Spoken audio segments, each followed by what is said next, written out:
नमस्कार साथियों, आज अक्षय भारती के तीसरे काव्य गोष्ठी में आप सभी का मैं स्वागत करता हूं। हमारे समक्ष दिल्ली की मौजूद नामी गिरामी हस्तियां मौजूद हैं। बारी बारी से सबका मैं सम्मान करूंगा, स्वागत करूंगा और इनके मुखारविंद से तरह तरह की आशीर्वाद आपको प्राप्त होंगे। कोई अपनी कविताएं प्रस्तुत करेंगे, कोई अपने वचन देंगे। तो मैं सर्वप्रथम हमारे कर्ता धर्ता इस मीडिया ग्रुप के हेड श्री अक्षय कुमार जैन जी को मैं आमंत्रित करता हूं कि पहले वो अपना कुछ परिचय दें आपको मीडिया ग्रुप के हमारा अक्षय जैन जी। अमर भारती इस समय करीब 5 या 6 संस्करणों के साथ चल रहा है, जिसमें दिल्ली, लखनऊ, आगरा, गुड़गांव, मुरादाबाद, मुंबई, जयपुर भी हैं। दैनिक अखबार है, पिछले 25 सालों से चल रहा है और इसी का एक छोटा सा प्रयास है अक्षर भारती के नाम से, जो कि आज का जो कार्यक्रम है वो महिलाओं के लिए समर्पित है। तो मैं सबसे पहले इस मंच की तरफ से, इस प्रतिष्ठान की तरफ से आप सभी का हार्दिक अभिनंदन करता हूँ। आपका बहुत बहुत स्वागत है इस कार्यक्रम में। तो बुलाइए। अब मैं हमारे आज की मुख्य अतिथि साध्वी योगिनी गुरु माँ जी को मंच पे आमंत्रित करना चाहता हूँ। कृपया आए हो।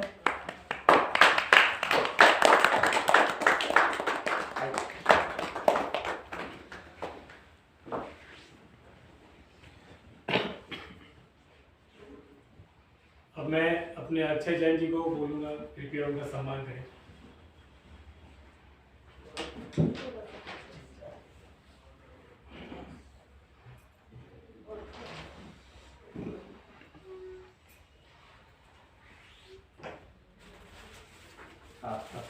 हार्दिक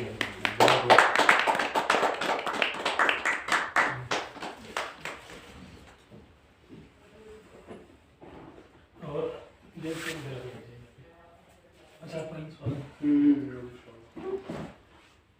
अब मैं अगली कड़ी में हमारे बहुत ही मशहूर गजलकार हैं और जिनकी जो गजलें हैं बहुत लोगों ने गाई हैं, खास करके कैलाश खेर, शान, अभिजीत, सुरेश वाडेकर, अनुराधा पौडवाल, साधना सरगम, चित्रा, जसपिंदर नरूला और न जाने कितने ऐसे बॉलीवुड के महान सिंगर हैं जिन्होंने अपनी आवाज़ दी है इनके रचनाओं को, इनकी कविताओं को। इनकी एक बहुत ही प्रसिद्ध पुस्तक है जिससे मैं मतलब उनको मैं आगाज करना चाहूँगा। न तो अक्स हूँ, न वजूद हूँ, मैं तो जश्न हूँ किसी रूह का। मुझे आईनों में न देख तू, मुझे खुशबुओं में तलाश कर। और मैं आमंत्रित करता हूं शिव कुमार विश्रामी जी का, कृपया है।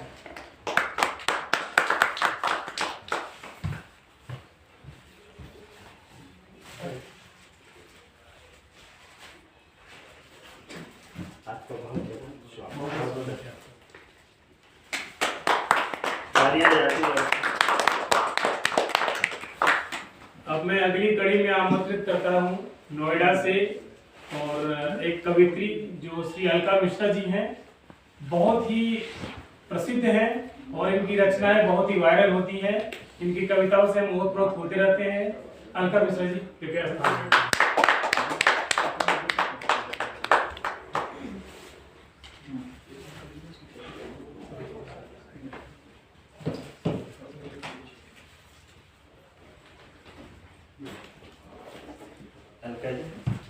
बहुत बहुत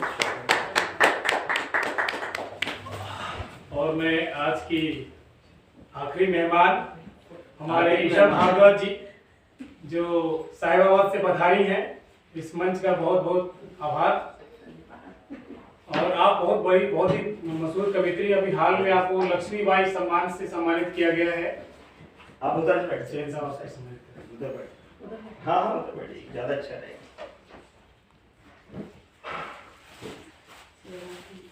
कोई बात नहीं, वो थोड़ा सा डिस्टेंस, कोई आपका बहुत अच्छा।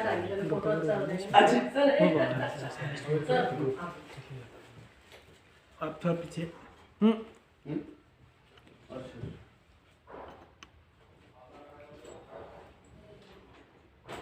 कर रहे हैं? जी बैठ।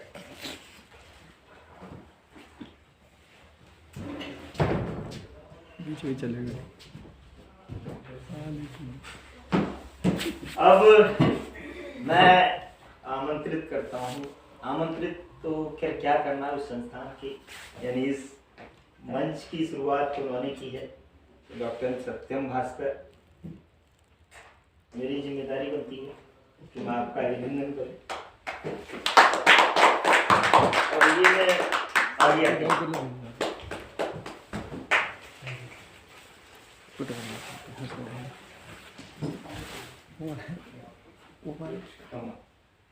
अब आप ड्यूटी दी है।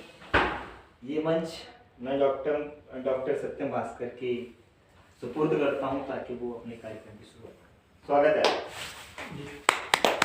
कार्यक्रम की शुरुआत सर्वप्रथम मैं योगिनी गुरुमाजी से करना चाहूँगा, हमारे मुख्य अतिथि हैं, और मैं चाहूँगा कि आज अपने मुखारबिंद से कुछ ऐसे आशीर्वाद दे जो देश के हित में हो, हमारे हित में हो, और हम बहुत ही बेसब्री से इस प्रतीक्षा में हैं कि आपके आशीर्वाद से हम अभिभूत हों। योगिनी गुरुमाजी। इस अक्षर भारती कार्यक्रम में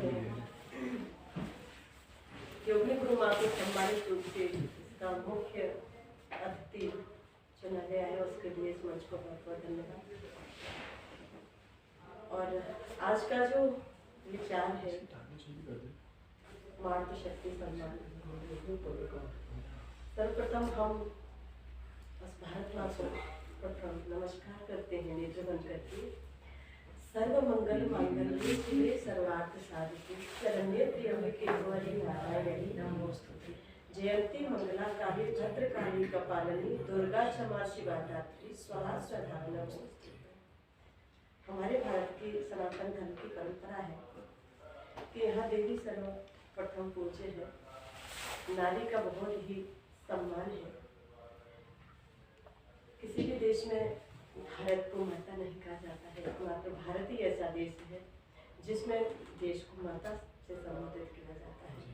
यही कारण है कि हमारे सनातन धर्म में सर्वप्रथम नारी को माँ से और देवी से संबोधित किया जाता है।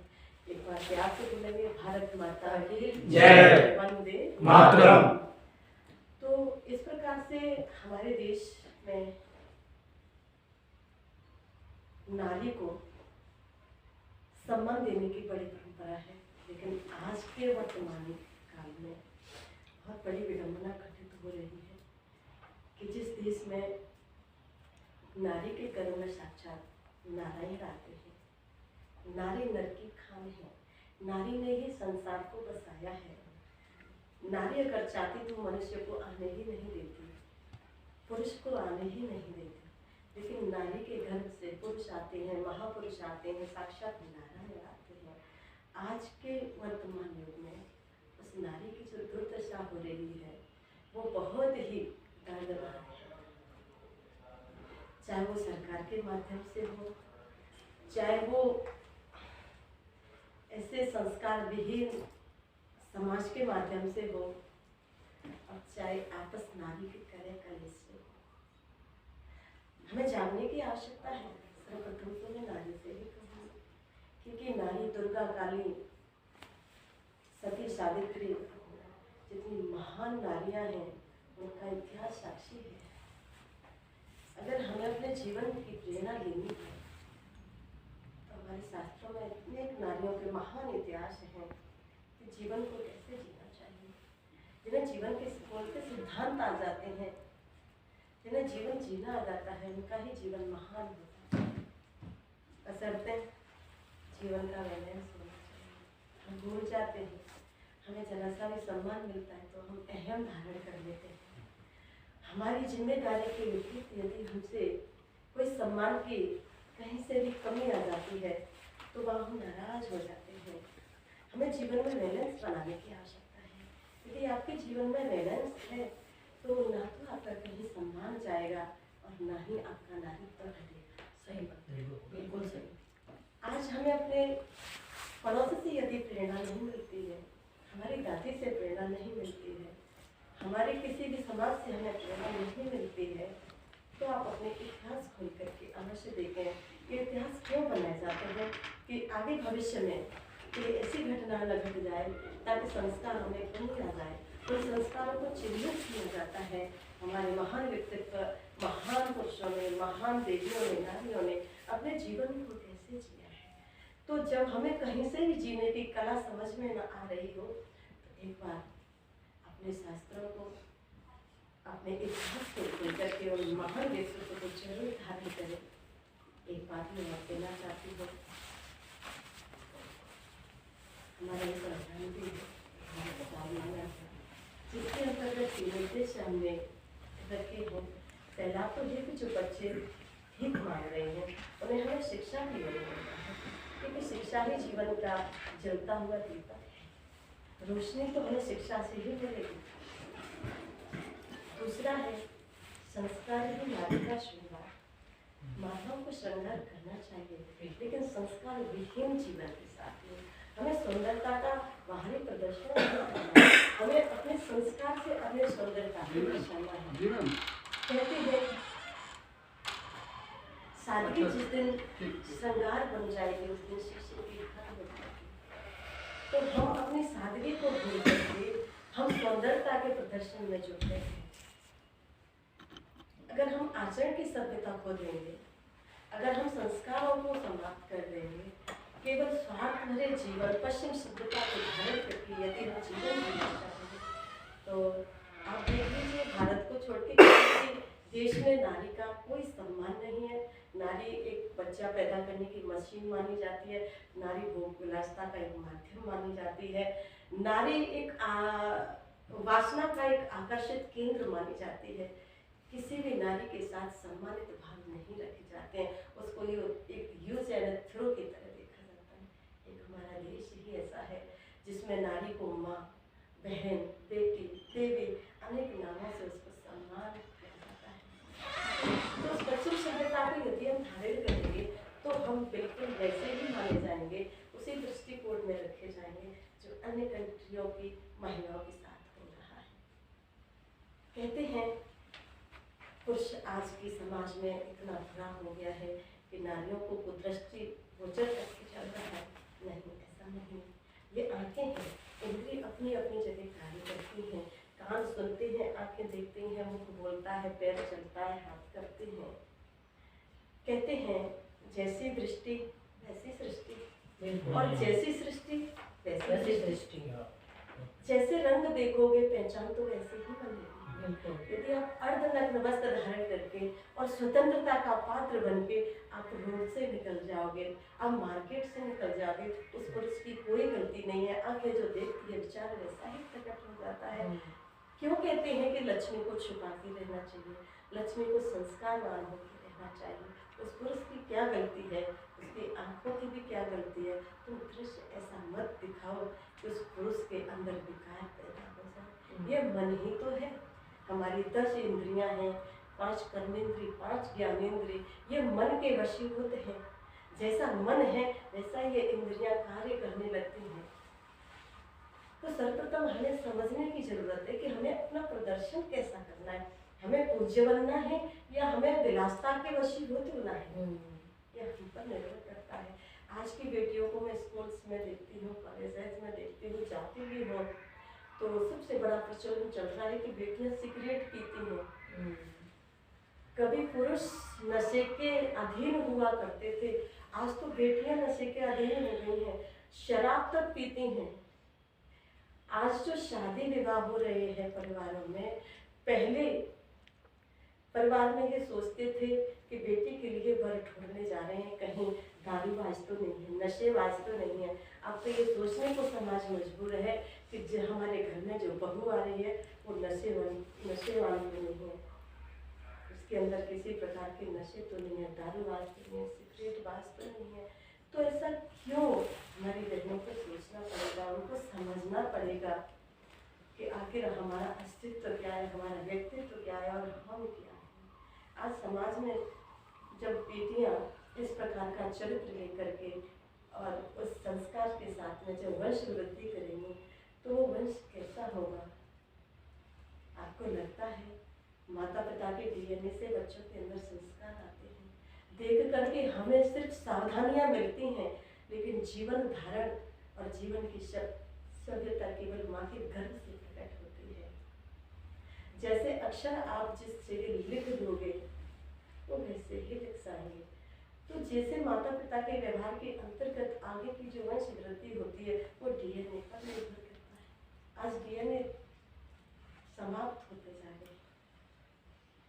बहुत बहुत आभार, बहुत बहुत शुक्रिया। इतने अच्छे शब्दों से आशीर्वाद बना है। अब मैं सरस्वती वंदना के लिए डॉक्टर सत्यम भास्कर, क्योंकि नारियों से शुरुआत हो चुकी है, अब नारियों की वंदना करने का समय है। नारी न तुम लक्ष्मी हो न सिर्फ सरस्वती, देखा जाए तो नारी में पूरा ब्रह्मांड समाया हुआ है। तो ब्रह्मांड की जननी नारी की वंदना के लिए सरस्वती वंदना कीजिए। मैं आवाज देता हूँ डॉक्टर सत्यम भास्कर को सरस्वती वंदना से इस कार्यक्रम की शुरुआत करें। डॉक्टर सत्यम भास्कर।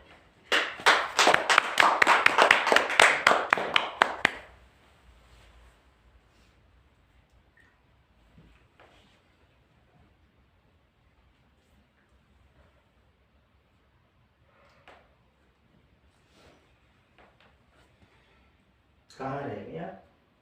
10 में आ गया। आ गए ना? चलिए।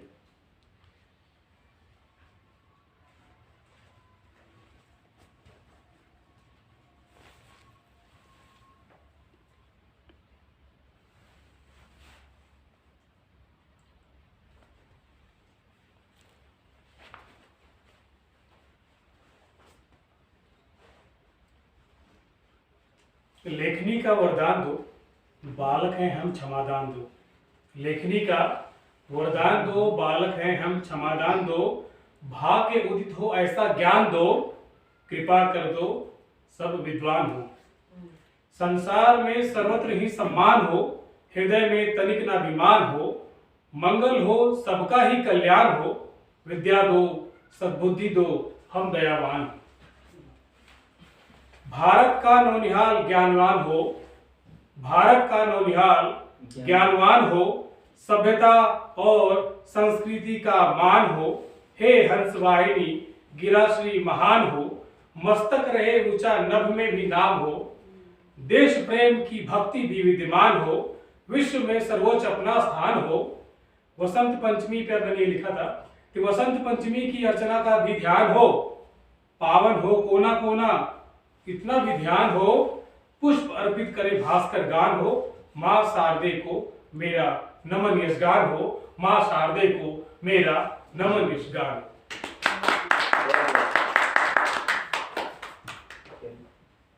अब मैं अगली कड़ी में हमारे बीच बहुत ही प्रसिद्ध गजलकार गीतकार मौजूद हैं, तो सर्वप्रथम मैं आज की काव्य गोष्ठी इनसे ही प्रारंभ करना चाहूंगा।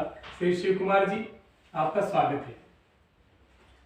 अक्षर भारती का हृदय से आभार कि आज हमें उन्होंने अपने मंच पर ये अवसर प्रदान किया। कल महाशिवरात्रि थी और कल ही अंतर्राष्ट्रीय महिला दिवस मनाया गया। भगवान शिव जो है वो शक्ति और शक्तिमान दोनों का रूप है। मैं एक शिव स्तुति से अपनी बात शुरू करूंगा कि कौन दिशा में छुपकर बैठा वो गंगाधर पर्वतवासी। क्या बात। एक झलक दिखला जा मुझको ढूंढ रही हैं अखियां प्यासी। भव विरूपाक्ष जटाधर तारक तेरे नाम लगे अति सुंदर। तू ही सोम सदा शिव मेरा, तू ही मेरा देव दिगंबर। तू ही उग्र कपाली मेरा, तू ही मेरा गुरु सन्यासी। एक झलक दिखला जा मुझको ढूंढ रही हैं अखियां प्यासी। तू ही कवची कृतिवासा है, तू ही भर्ग मृत्युंजय मेरा। खोल नयन हे सर्व कृपा निधि, कर दे मन का दूर अंधेरा। मेरे मन में घोर अंधेरा, मेरे मन में घोर उदासी, एक झलक दिखला जा मुझको, ढूंढ रही हैं अखियां प्यासी। विश्वेश्वर गिरिनाथ अनक ब्रज शिव त्रिपुरांतक दक्षाध्वर हर। विश्वेश्वर गिरिनाथ अनक ब्रज शिव त्रिपुरांतक दक्षाध्वर हर। खंड परशु शाश्वत प्रमथाधिप गिरि प्रिय हवि कवि शिशु परमेश्वर। तू नटराज त्रिलोचन शंकर, तू ही जग का अंतिम लासी। एक झलक दिखला जा मुझको, ढूंढ रही है अखियां प्यासी। एक झलक दिखला जा मुझको, ढूंढ रही है अखियां प्यासी। जैसा कि सत्यम जी ने बताया कि मैं मूलतः शायर हूँ, गजलकार हूँ, और मेरी गजलों को इंडिया में और पाकिस्तान के शाद गुलाम अली साहब ने पूरे एल्बम गाए हैं। और तो मैं एक गजल, वो महिलाओं पे लिखी गई मेरी एक गजल है, जिसको 2016 में एक माननीय सांसद ने महिलाओं की व्यथा व्यक्त करते हुए संसद में वो पूरी गजल पढ़ी थी। तो मैं उस गजल के कुछ शेर आप तक पहुंचाना चाहूंगा कि मार खाकर चुप रहूं मैं और हंसती भी रहूं। मार खाकर चुप रहूं मैं और हंसती भी रहूं।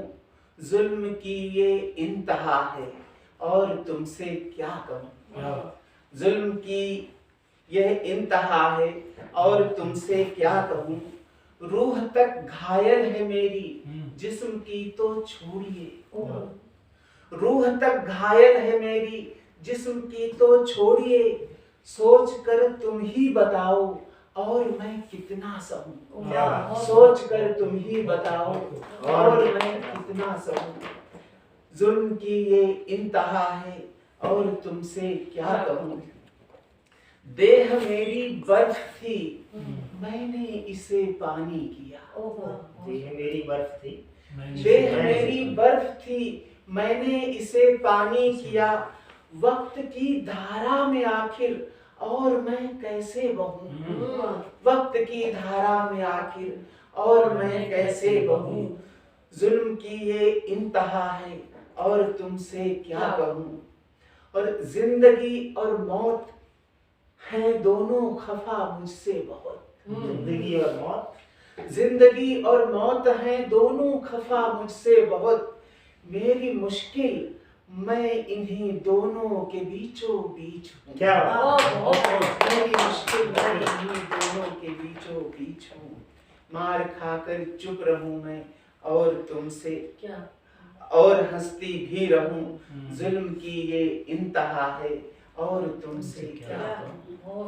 बहुत सुंदर।